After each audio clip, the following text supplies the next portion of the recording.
just what do George Washington and Thomas Jefferson have to do with delicious food? Turns out they have both inspired this week's chef on a shoestring. Walter Staib is the head chef and owner of City Tavern in Philadelphia.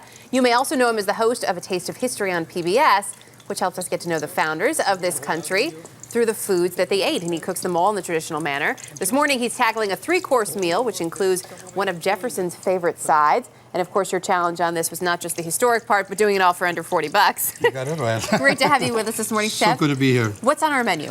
First thing we're doing, we have a deep fried asparagus, one of Thomas Jefferson's favorite, with a herb remoulade.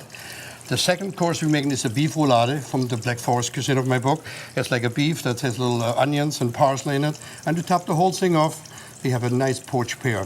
And we make a little sabayon with the poaching liquid. So and, really and a very pretty cookie, too, which comes at the end. But before we can get to that, we have to start off with, so you say asparagus was one of Thomas Jefferson's favorite appetizers, and they would often fry it? Absolutely. This is the exact recipe that we duplicated from his books. And the thing is, remember, no supermarkets, no airplanes, so you were pretty dire straits for something green. And this comes early May, so this works. It's an early, long crop, yeah, which and is it's good very for easy to make. You take a little, just very simple flour. Yeah. You know, a little bit of oil in there, a little bit of milk in here, and then you do the nutmeg for me because I will, because I the really nutmeg like is the most important part. How much nutmeg are you putting in here? Because we're grating you it do fresh. like three, four strikes. I would do definitely. I'm gonna try not to grate my fingers here. I love this thing though; it's really cool. A little bit of pepper in here. Okay. And then some salt. Here we go. There we go.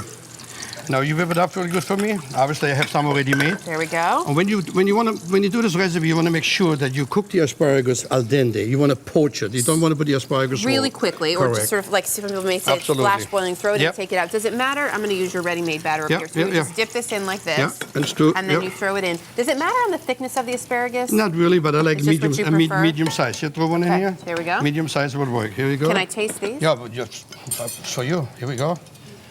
All right, so as we do that. This is the remoulade sauce. What's in the sauce that you've made? It's just like a tartar sauce, remoulade sauce, a little different spices into it, a little more 18th century. Okay, so a little bit of mayonnaise, a little bit of some. And so what are some of the spices you put in there? There's some old spice in there. We have some little tarragon in there. More nutmeg?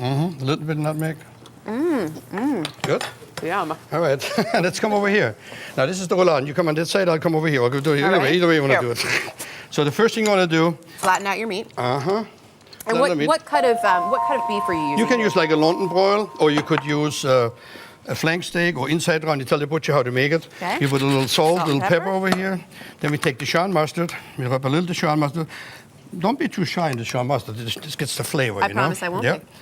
And then, here we go. We have some onions that are pre-sauteed already.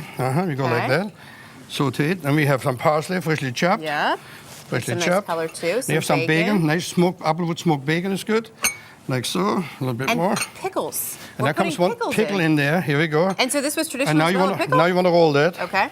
While you roll that, I'm going to put a little butter in my pan behind here. So we roll this up. Yeah.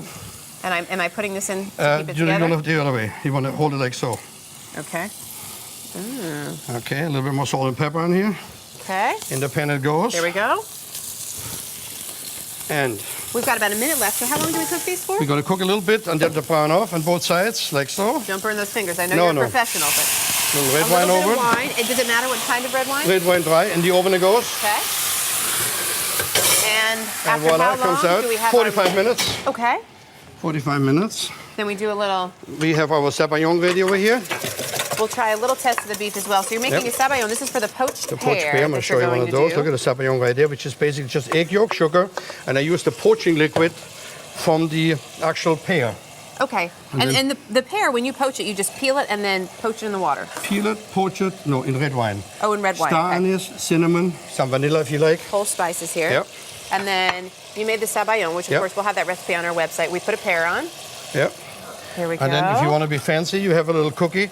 We stick it right into the side. There you go. I love to look at it. And this is one of like a hot mold. Jefferson's favorite cookies, right? You say sabayon and the boys come running. They do.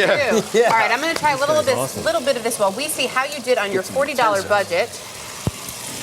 I don't know about the $40. Boy, that $38.96, pretty good. Good job. Pretty good. And you know, $40 would have been a lot of money during the time of Thomas Jefferson.